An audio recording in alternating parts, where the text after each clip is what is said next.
Hello there. Would you like me to read you a story? Sure. So, I had a little think about what story I could read to you. I thought a little bit about Dwarfs by Marcus Heights. I thought a little bit about Lord of the Rings. I thought about maybe Harry Potter. But unfortunately a few of those a few of the other ones that I thought about, I don't actually have them. Not here anyway. So what I thought I'd do is I'd read you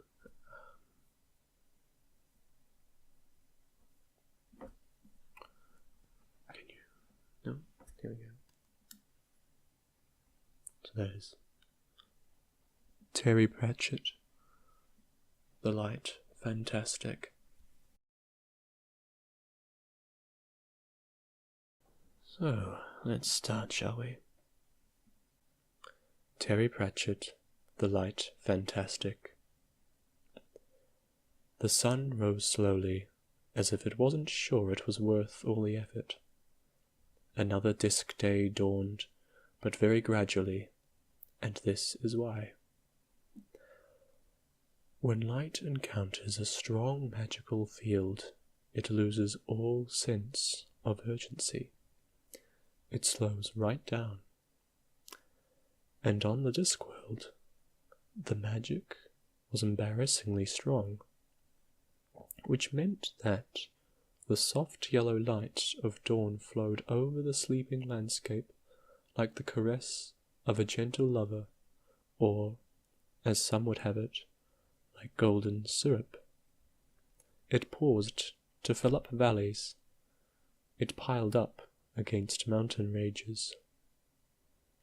When it reached Cori Celesti, the 10-mile spire of grey stone and green ice that marked the hub of the disk, and was the home of its gods, it built up in heaps until it finally crashed in grey, lazy tsunami, as silent as velvet, across the dark landscape below. It was a sight to be seen on no other world. Of course, no other world was carried through the starry infinity on the backs of 4 giant elephants, who were themselves perched on the shell of a giant turtle. His name, or her name, according to another school of thought, was Great Artwin. He, or, as it might be, she, will not take a central role in what follows, but it is vital to an understanding of the disk that he, or she, is there, down below, the mines and sea ooze and fake fossil bones put there by a creator with nothing better to do than upset archaeologists and give them silly ideas. Great Artwin the star turtle, shell-frosted with frozen methane, pitted with meteor craters and scoured with asteroidal dust. Great Artwin with eyes like ancient seas and a brain the size of a continent, through which thoughts moved like little glittering glaciers. Great Artwin of the great, slow, sad flippers and star-polished carapace, labouring through the galactic night under the weight of the disk. As large as worlds, as old as time, as patient as a brick. Actually, the philosophers have got it all wrong. The Great Artwin is in fact having a great time. Great Artwin is the only creature in the entire universe that knows exactly where it's going. Of course, philosophers have debated for years about where Great Artwin might be going, and have often said how worried they are that they might never find out. They're due to find out in about 2 months, and they're really going to worry. Something else that has long worried the more imaginative philosophers on the disk is the question of the Great Artwin's sex, and quite a lot of time and trouble has been spent in trying to establish it once and for all. In fact, as the great dark shape drifts past like an endless tortoise-shell hairbrush, the results of the latest efforts are just coming into view.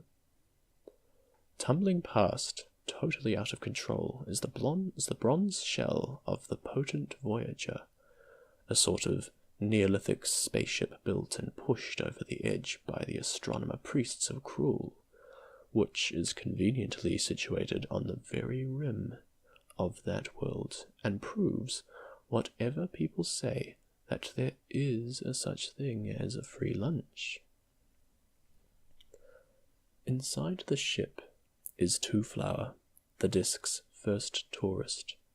He had recently spent some months exploring it and is now rapidly leaving it for reasons that are rather complicated, but have to do with an attempt to escape from Cruel.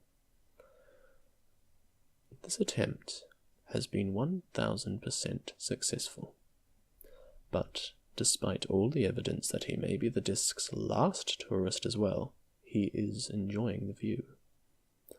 Plunging along some 2 miles above him is Rincewind the wizard, in what on the disk passes for a spacesuit. Picture it as a diving suit designed by men who have never seen the sea. 6 months ago, he was a perfectly ordinary failed wizard.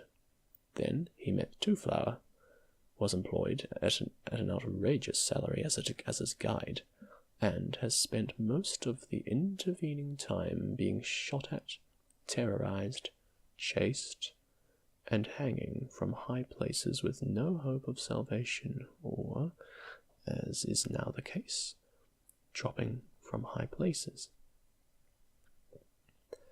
He isn't looking at the view because his past life keeps flashing in front of his eyes and getting in the way. He is learning why it is that when you put on a spacesuit, it is vitally important not to forget the helmet.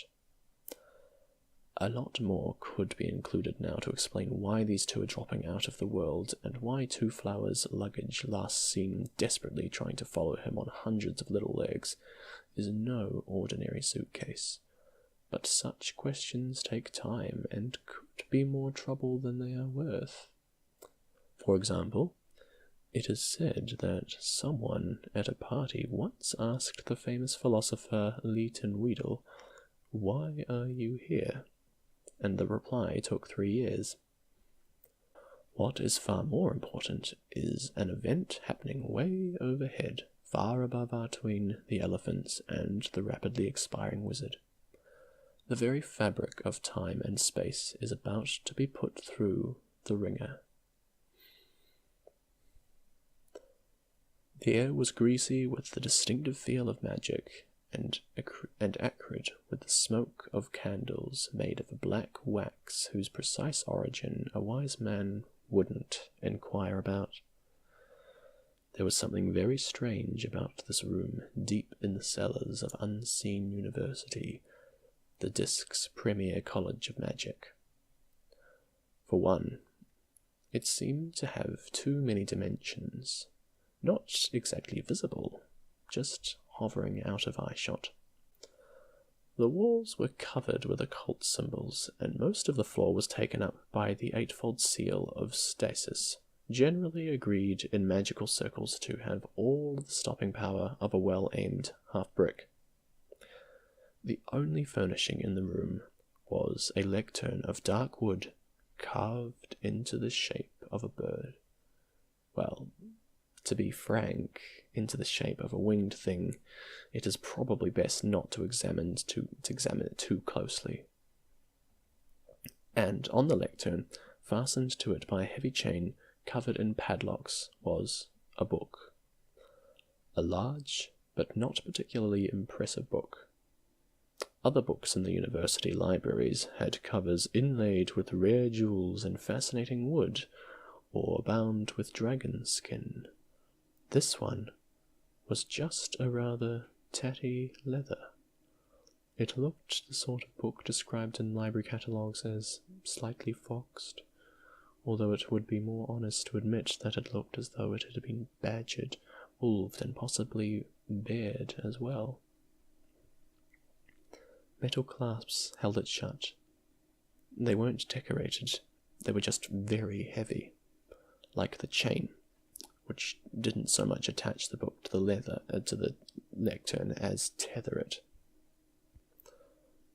They looked like the work of someone who had a pretty definite aim in mind, and who had spent most of his life making training harnesses for elephants. The air thickened and swirled. The pages of the book began to crinkle in a quite horrible, deliberate way, and blue light spilled out from between them. The silence of the room crowded in like a fist slowly being clenched. Half a dozen wizards in their nightshirts were taking turns to peer in through the little grill in the door. No wizard could sleep with that sort of thing going on. The build-up of raw magic was rising through the university like a tide. "Right," said a voice. "What's going on, and why wasn't I summoned?" Galder Weatherwax, Supreme Grand Conjurer of the Order of the Silver Star, Lord Imperial of the Sacred Staff, 8th level, Ipsissimus, and 304th Chancellor of Unseen University, wasn't simply an impressive sight even in his red nightshirt with the hand-embroidered mystic runes, even in his long cap with the bobble on, even with the wee willy-winky candlestick in his hand. He even managed to very nearly pull it off in fluffy pom-pom slippers as well. 6 frightened faces turned towards him. You were summoned, Lord," said one of the under-wizards. "That's why you're here," he added helpfully. "I mean, why wasn't I summoned before?" snapped Galder, pushing his way to the grill. Before who, my lord?" said the wizard. Galder glared at him and ventured a quick glance through the grill. The air in the room was now sparkling with tiny flashes as dust motes incinerated in the flow of raw magic. The seal of stasis was beginning to blister and curl up at the edges. The book in question was called the Octavo, and, quite obviously, it was no ordinary book. There are, of course, many famous books of magic. Some may talk of the Necrotelecomicon, with its pages made of ancient lizard skin. Some may point to the Book of Going Forth around Elvenmish, written by a mysterious and rather lazy Lamaic sect. Some may recall that the Bumper Fun Grimoire reputedly contains one original joke left in the universe. But they are all mere pamphlets when compared with the Octavo, which the creator of the universe reputedly left behind, with charismatic absent-mindedness, shortly after completing his major work. The 8 spells imprisoned in its pages led a secret and complex life of their own, and it was generally believed that... Galder's brow furrowed as he stared into the troubled room. Of course, there were only 7 spells now. Some young idiot of a student wizard had stolen a look at the book one day, and one of the spells had escaped and lodged in his mind. No one had ever managed to get to the bottom of how it happened. What was his name now? Rincewind? Octarine and purple sparks glittered in the spine of the book. A thin curl of smoke was beginning to rise from the lectern, and the heavy metal clasps that held the book shut were definitely beginning to look strained. "Why are the spells so restless?" says one of the younger wizards. Galder shrugged. He couldn't show it, of course, but he was beginning to be really worried. As a skilled 8th level wizard, he could see the half-imaginary shapes that appeared momentarily in the vibrating air, wheedling and beckoning. In much the same way that gnats appear before a thunderstorm, really heavy build-up of of magic always attract things from the chaotic dungeon dimensions. Nasty things, all misplaced organs and spittle forever searching for any gap through which they might slide into the world of men. This had to be stopped. "I shall need a volunteer," he said firmly. There was a sudden silence. The only sound came from behind the door. It was the nasty little noise of a metal parting in distress. "Very well then," he said. "In that case, I shall need some silver tweezers, about 2 pints of cat's blood, a small whip, and a chair. It is said that the opposite of noise is silence. This isn't true. Silence is only the absence of noise.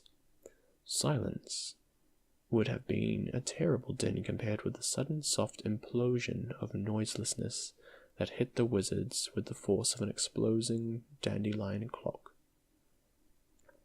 A thick column of spitting light sprang up from the book, hit the ceiling in a splash of flame, and disappeared.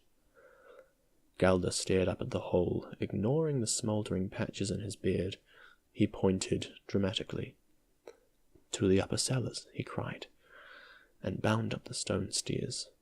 Slippers flapping and nightshirts billowing, the other wizards followed him, falling over one another in their eagerness to be last. Nevertheless, they were all in time to see the fireball of a cult potentially disappear into the ceiling of the room above. "Oh," said the youngest wizard, and pointed to the floor. The room had been part of the library until the magic had drifted through, violently reassembling the possibility particles of everything in its path. So it was reasonable to assume that the small purple newts had been a part of the floor, and the pineapple custard may once have been some books. And several of the wizards later swore that the small, sad orangutan sitting in the middle looked very much like the head librarian. Galder stared upwards. "To the kitchen," he bellowed, wading through the custard to the next flight of stairs. No one ever found out what the great cast-iron cooking range had been turned into, because it had broken down a wall and made good its escape before the dishevelled party of wild-eyed mages burst into the room. The vegetable chef was found much later, hiding in the soup cauldron, gibbering unhelpful things like the horrible knuckles. The last wisps of magic, now somewhat slowed, were disappearing into the ceiling. To the great hall. The stairs were much wider here, and better lit. Panting and pineapple-flavoured, the fitter wizards got to the top by the time the fireball had reached the middle of the huge, draughty chamber that was the university's main hall. It hung motionless, except for the occasional small prominence that arched and spluttered across the surface. Wizards smoke, as everyone knows. That probably explained the chorus of coffin coughs and sawtooth wheezes that erupted behind Galder as he stood appraising the situation and wondering if he dare look for somewhere to hide. He grabbed a frightened student. "Get me seers, farseers, scryers, and within lookmen," he barked. "I want this studied." Something that was taking shape inside the fireball. Galder shielded his eyes and peered at the shape forming in front of him. There was no mistaking it. It was the universe. He was quite sure of this because he had a model of it in his study, and it was generally agreed to be far more impressive than the real thing.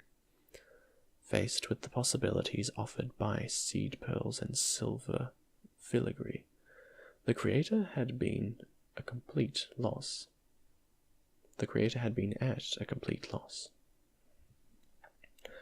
But the tiny universe inside the fireball was uncannily, real. The only thing missing was colour. It was all in translucent, misty white. There was Great Artuine, and the 4 elephants, and the disc itself. From this angle, Galder could see the surface very well, but he knew with cold certainty that it would be absolutely accurately modelled. He could, though, just make out a miniature replica of Cori Celesti, upon whose utter peak the world's quarrelsome and somewhat bourgeois gods lived in a place of marble, alabaster, and uncut moquette three-piece suits that they had chosen to call Dunmanifestin, I should say. It was always a considerable annoyance to any disc citizen with pretensions to culture that they were ruled by gods, whose idea of an uplifting artistic experience was a musical doorbell. The little embryo universe began to move, slowly tilting. Galder tried to shout, but his voice refused to come out. Gently, but with the unstoppable force of an explosion, the shape expanded. He watched in horror, and then in astonishment as it passed through him as lightly as a thought. He held out a hand and watched the pale ghosts of rock strata stream through his fingers in busy silence. Great Atuin had already sunk peacefully below floor level, larger than a house. The wizards behind Galder were waist-deep in seas. A boat smaller than a thimble caught Galder's eye for a moment, before the rush carried it through the walls and away. "To the roof," he managed, pointing a shaking finger skywards. Those wizards with enough marbles left to think and with enough energy, enough breath to run, followed him, running through continents that sleeted smoothly through the solid stone. It was a still night, tinted with the promise of dawn. A crescent moon was just setting. Ankh-Morpork, largest city in the lands around the Circle Sea, slept. That statement is not really true. On one hand, those parts of the city which normally concerned themselves with, for example, selling vegetables, shoeing horses, carving exquisite small jade ornaments, changing money and making tables, on the whole, slept, unless they had insomnia, or had got up in the night, as it might be, to go to the lavatory. On the other hand, many of the less law-abiding citizens were wide awake, for instance, climbing through the windows that didn't belong to them, slitting throats, mugging one another, listening to loud music in smoky cellars, and generally having a lot more fun. But most of the animals were asleep, except for the rats, and the bats too, of course, as far as the insects were concerned. The point is that descriptive writing is very rarely entirely accurate, and during the reign of Olaf Quimby II, as Patrician of Ankh, some legislation was passed in a determined attempt to put a stop to this sort of thing, and introduce some honesty into reporting. Thus, if a legend said of a notable hero that all men spoke of his prowess, any bard who valued his life would add hastily, except for a couple of people in his home village who thought he was a liar, and quite a lot of people who had never really heard of him. Poetic simile was strictly limited to statements like, "His mighty steed was as fleet as the wind on a fairly calm day, say about force 3. And any loose talk about a beloved having a face that launched 1,000 ships would have to be backed by evidence that the object of desire did indeed look like a bottle of champagne." Quimby was eventually killed by a disgruntled poet during an experiment conducted in the palace grounds to prove that the disputed accuracy of the proverb, "The pen is mightier than the sword," and in his memory it was amended to include the phrase, "Only if the sword is very small and the pen is very sharp." So, approximately 67, maybe 68% of the city slept, Not that the other citizens creeping about on their generally unlawful occasions noticed the pale tide streaming through the streets. Only the wizards, used to see the invisible, watched it foam across the distant fields. The disk, being flat, has no real horizon. Any adventurous sailors who got funny ideas from staring at eggs and oranges for too long and setting out for the Antipodes soon learned that the reason why distant ships sometimes looked as if they were disappearing over the edge of the world is that they were disappearing over the edge of the world. But there was a limit, even to Galder's vision, in the mist-swirled, dust-filled air. He looked up. Looming high over the university was the grim and ancient Tower of Art, said to be the oldest building on the disk, with its famous spiral staircase of 8,888 steps. From its crenellated roof, the haunt of ravens and disconcertingly alert gargoyles, a wizard might see to the very edge of the disk, after spending 10 minutes or so coughing horribly, of course. "Sod that," he muttered. "What's the good of being a wizard after all? I've Yento, Thalassus. I would fly. To me, spirits of the air and darkness." He spread a gnarled hand and pointed to a piece of crumbling parapet.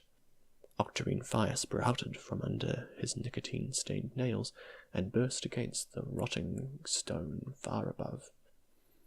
It fell.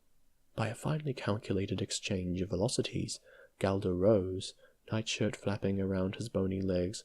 Higher and higher he soared, hurtling through the pale light like an elderly but powerful wizard being propelled upwardsly by an expertly judged thumb on the scales of the universe.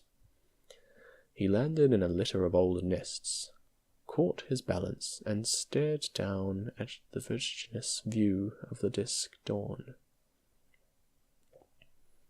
At this time of the long year, the Circle Sea was almost on the sunset side of Cori Celesti, and, as the daylight sloshed down into the lands around Ankh-Morpork, the shadow of the mountain scythed across the landscape like the gnomon of God's sundial. But, nightwards racing, the slow light towards the edge of the world, a line of white mist surged on. There was a crackling of dry twigs behind him. He turned to see Trimon, second in command of the order, who had been the only other wizard able to keep up. Galder ignored him for the moment, taking care only to keep a firm grip on the stonework and strengthen his personal spells of protection.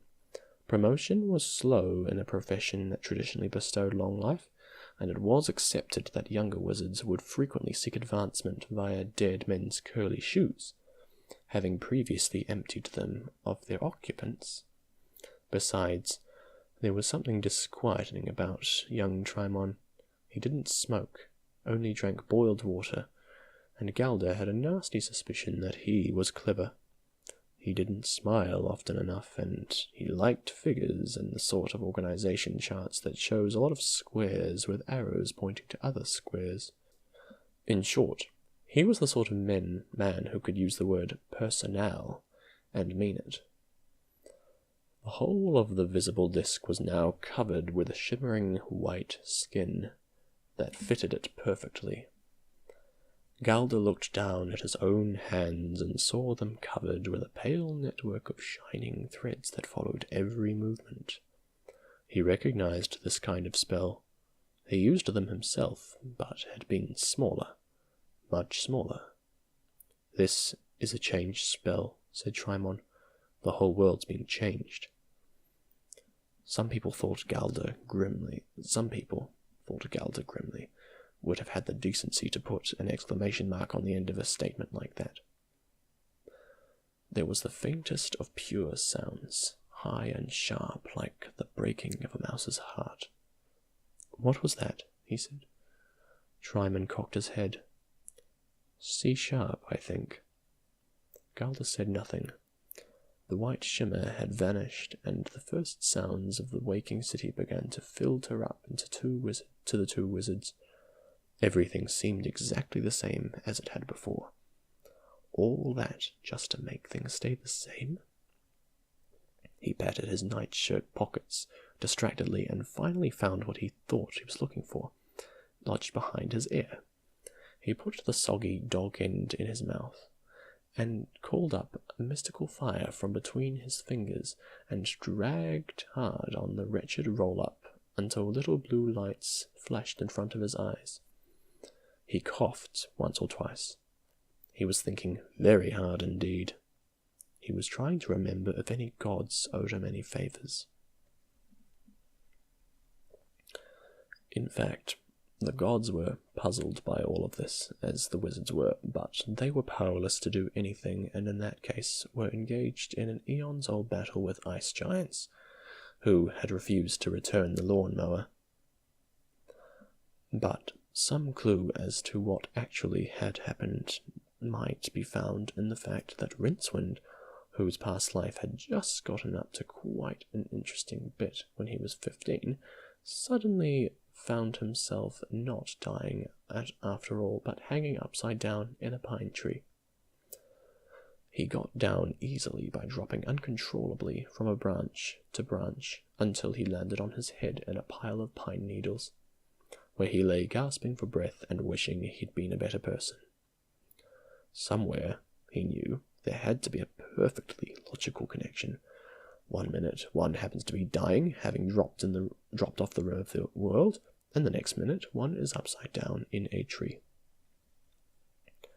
As always happened at times like this, the spell rose up in his mind. Rincewind had been generally reckoned by his tutors to be a natural wizard in the same way that fish are natural mountaineers. He probably would have been thrown out of the unseen university anyway. He couldn't remember spells, and smoking made him feel ill.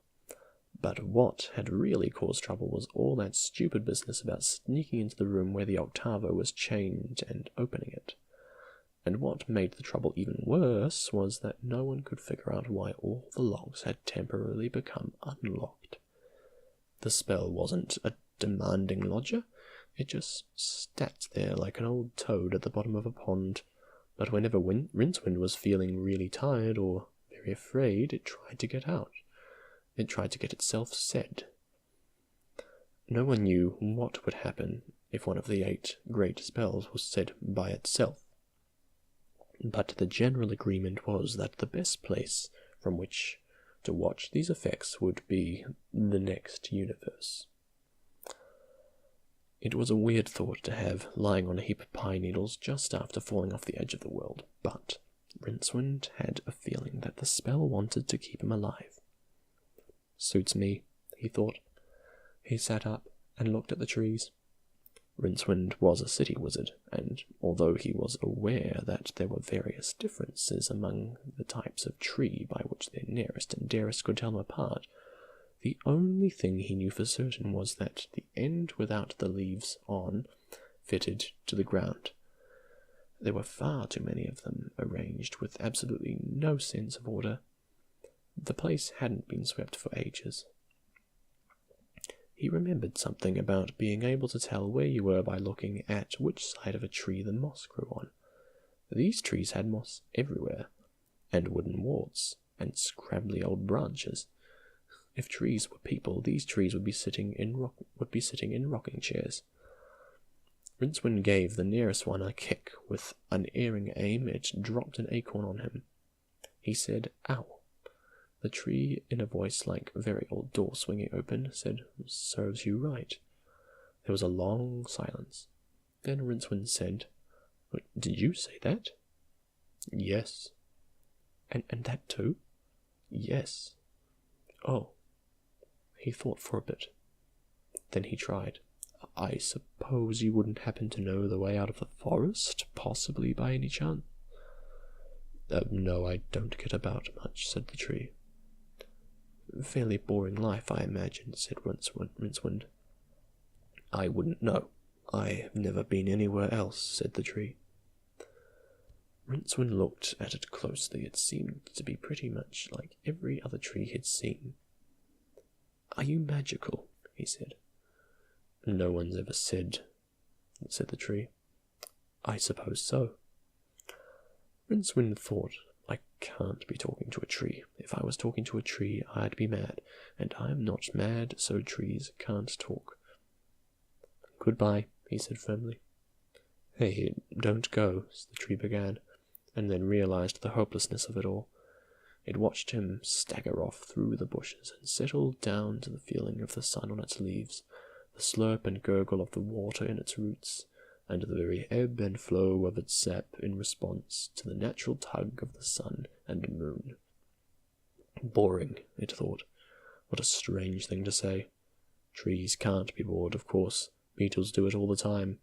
But I don't think that was what he was trying to mean. And can you actually be anything else? In fact, Rincewind never spoke to this particular tree again, but from that brief conversation, it spun the basis of the first tree religion, which, in time, swept the forest of that world. Its tenets of faith was this: a tree that was a good tree and led a clean, decent, and upstanding life could be assured of a future life after death. If it was very good indeed, it would eventually be reincarnated as 5,000 rolls of lavatory paper. A few miles away, Twoflower was also getting over his surprise at finding himself back on the disc.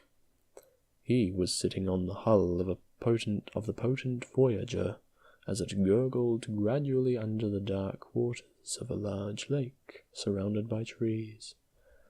Strangely enough, he was not particularly worried. Twoflower was a tourist, the first of the species to evolve on the disc, and fundamental to his very existence was the rock-hard belief that nothing bad could really happen to him because he was not involved. He also believed that anyone could understand anything he said provided he spoke loudly and slowly, that people were basically trustworthy, and that anything could be sorted out among men of goodwill if they just acted sensibly. On the face of it, this gave him a survival value marginally less than, say, a soap herring, but to Rincewind's amazement, it all seemed to work, and the little man's total obliviousness to all forms of danger somehow made danger so discouraged that it gave up and went away. Merely being faced with drowning stood no chance. Twoflower was quite certain that in a well-organized society, people would not be allowed to go around getting drowned. He was a little bothered, though, about where his luggage had got to, but he comforted himself with the knowledge that it was made of sapient pearwood, and ought to be intelligent enough to look after itself. In yet another part of the forest, a young shaman was undergoing a very essential part of his training. He had eaten of the sacred toadstool, he had smoked the holy rhizome, he had clearly powdered up and inserted into various orifices the mystic mushroom, and now, sitting cross-legged under a pine tree, he was concentratingly, firstly, on making contact with the strange and wonderful secrets at the heart of being, but mainly on stopping at the top of his head from unscrewing and floating away. Blue four-side triangles pinwheeled across his vision. Occasionally he smiled knowingly at nothing very much and said things like "wow" and "ugh." There was a movement in the air, and what later described as like a sort of explosion, only backwards, and suddenly, where there had only been nothing, there was a large, battered wooden chest. It landed heavily on the leaf mold, extended dozens of little legs, and turned around ponderously to look at the shaman.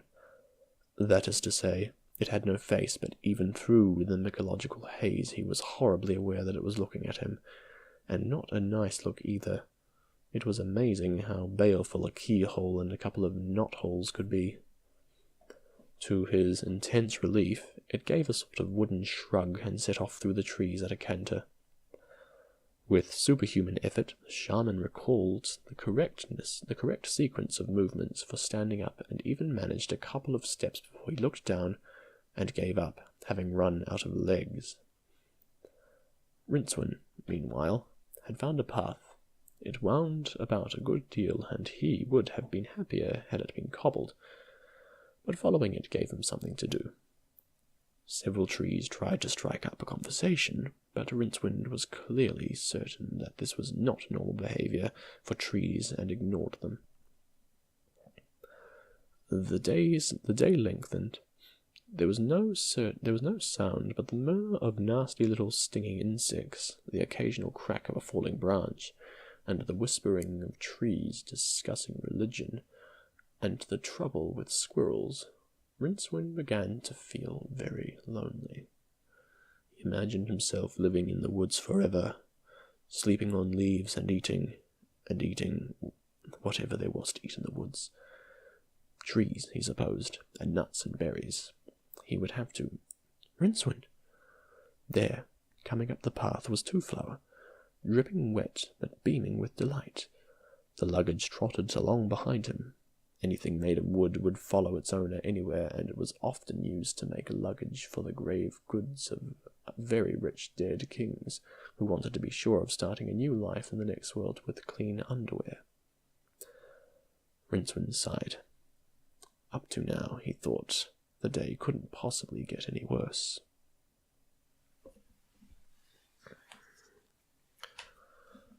Okay, I think I'll leave it there for now.